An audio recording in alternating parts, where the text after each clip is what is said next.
Hello, my name is Grace Mitchell, and I'm 24 years old. I want to tell you a story about the time my life turned upside down and how I found a way to stand back up. It's a story about pain, betrayal, and finding strength when you least expect it. 2 years ago, when I was 22, I was diagnosed with cancer. It felt like my world shattered in an instant. The doctors said my treatment would be long and difficult, but I was ready to fight. What I wasn't ready for was my parents walking out on me. "We can't do this," my mom said one morning after a doctor's appointment. Her words were cold, distant. "It's too much for us, Grace. You'll be better off staying with your grandfather." I remember standing there, frozen, as my dad nodded in agreement. They didn't even look guilty. They just seemed relieved, as if I was a burden they couldn't wait to get rid of. Within days, they packed up their things and left me behind. At first, I couldn't process what was happening. How could my own parents leave me when I needed them the most? But my grandfather, Harold, was there to pick up the pieces. He took me into his modest home, held my hand through every chemo session, and reminded me every single day that I wasn't alone. "Grace, you're stronger than you think," he'd say, his voice steady and kind. "You'll get through this, and when you do, you'll have a future worth fighting for." Grandpa Harold was everything my parents weren't. He was patient, generous, and loving. Even though he was nearing 80, he made sure I had everything I needed. He cooked for me, sat with me during the worst nights, and told me stories from his younger days to distract me from the pain. He became my whole world. Then, one day, as I was finally starting to feel stronger, he surprised me. We were sitting on the porch, watching the sun set behind the trees, when he placed a thick envelope in my lap. "What's this?" I asked, puzzled. "Your future," he said with a small smile. Inside the envelope was paperwork transferring his entire $10 million inheritance to me. I was speechless. Grandpa had always lived simply, never showing signs of his wealth. I couldn't believe he trusted me with such a huge responsibility. "Why would you do this for me?" I finally asked, my voice trembling. "Because you deserve it," he said firmly. "And I want you to have the freedom to live your life on your terms." Tears welled up in my eyes as I hugged him. In that moment, I realized just how lucky I was to have him in my corner. But not everyone was as supportive as Grandpa. My parents suddenly reappeared in my life, acting like nothing had happened. They claimed they wanted to reconnect, but their sudden interest in me didn't feel genuine. Something about it didn't sit right. I didn't know it yet, but their return was just the beginning of a storm I wasn't prepared for. When my parents showed up at Grandpa's house, I was shocked. It had been almost 2 years since they walked out on me, and now, here they were, standing on the porch with forced smiles and a basket of fruit. "Grace, look at you, sweetheart," my mom said, her voice overly cheerful. "You're looking so much better." I didn't respond right away. My grandfather was sitting next to me, his expression calm but guarded. He didn't trust them either. "What are you doing here?" I asked, keeping my voice steady. "We've been so worried about you," my dad chimed in, his tone dripping with insincerity. "We just thought it was time to reconnect. We're still a family after all." Family. The word made my stomach twist. Where was this family when I was hooked up to machines, fighting for my life? Where were they when Grandpa and I were struggling to pay hospital bills? I glanced at Grandpa, who gave me a slight nod. He always let me take the lead when it came to handling my parents. "I don't think you get to call yourself my family anymore," I said, crossing my arms. "You left me when I needed you the most. Now, all of a sudden, you're worried about me?" My mom's face flushed, but she quickly recovered. "Grace, we made a mistake. We thought it would be better for you to stay with your grandfather. We were under a lot of stress."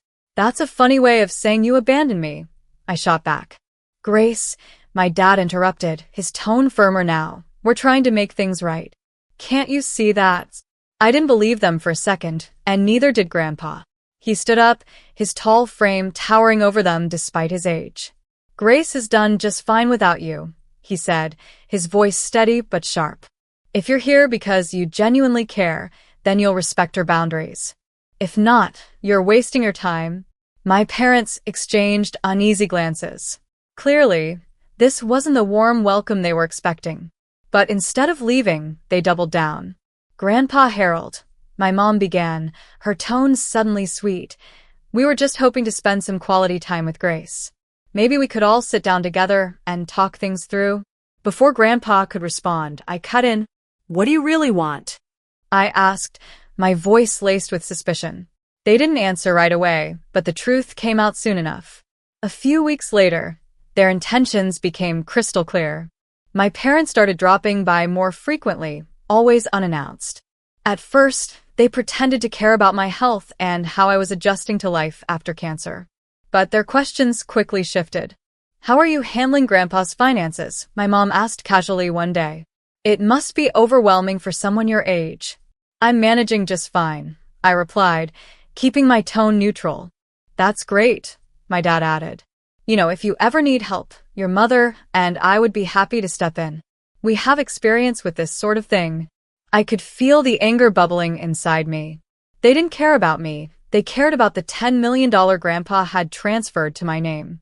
When they started hinting that I should consider sharing the inheritance with them, I'd had enough. "You're not getting a penny," I told them firmly. "This money is for my future, not yours." They tried to argue, but I didn't let them. Grandpa backed me up, reminding them that they had no legal claim to the inheritance. Still, they didn't give up. After weeks of their manipulative behavior, I made a decision. I couldn't keep living like this, constantly looking over my shoulder and wondering when they'd try something drastic. "Grandpa," I said one evening, "what do you think about moving to the countryside? Just the two of us." He smiled, his eyes lighting up. "I think that sounds like a wonderful idea." Within a month, we packed up and left the city behind. We moved to a small rural town, surrounded by rolling hills and quiet streets. It was everything I needed, a fresh start, far away from my parents and their toxic influence. Just as I was starting to settle into my new life, a letter arrived from my parents. It was an apology, or at least it pretended to be. "We've been thinking about everything that happened," the letter read. "We just want to make amends and be part of your life again." But I wasn't fooled. Attached to the letter was a legal notice, threatening to contest the inheritance in court. They were trying to claim that Grandpa was mentally unfit when he transferred the money to me. I showed the letter to Grandpa, who simply shook his head.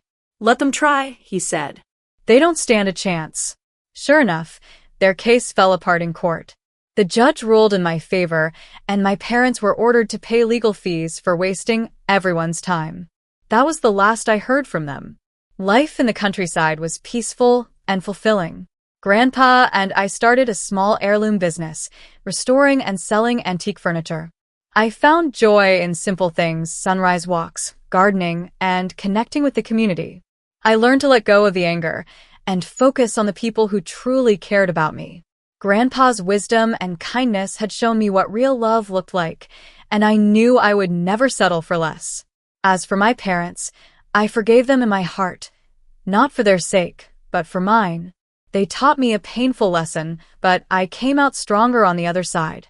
And with Grandpa by my side, I knew the best chapters of my life were still ahead. Life in the countryside continued to bloom in ways I never imagined. The heirloom business Grandpa and I started gained unexpected attention from collectors.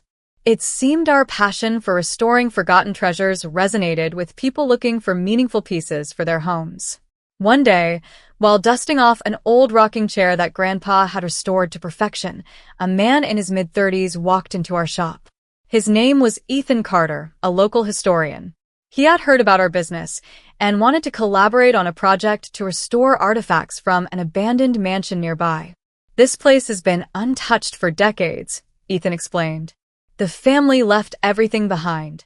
I want to preserve its history, and I think your skills could bring it back to life." Grandpa's eyes sparkled with excitement. "That sounds like an adventure," he said. "What do you think, Grace?" I hesitated. It sounded like a big commitment, but something about Ethan's enthusiasm and sincerity made me curious. "Let's do it," I finally agreed. The mansion restoration project turned out to be more than just restoring furniture. While exploring the attic, I stumbled upon a dusty old journal tucked away in a forgotten corner. Its leather cover was cracked with age, and the pages were filled with elegant handwriting. When I opened it, I froze. The journal belonged to my grandfather. "What's this doing here?" I asked him later that evening, handing him the journal.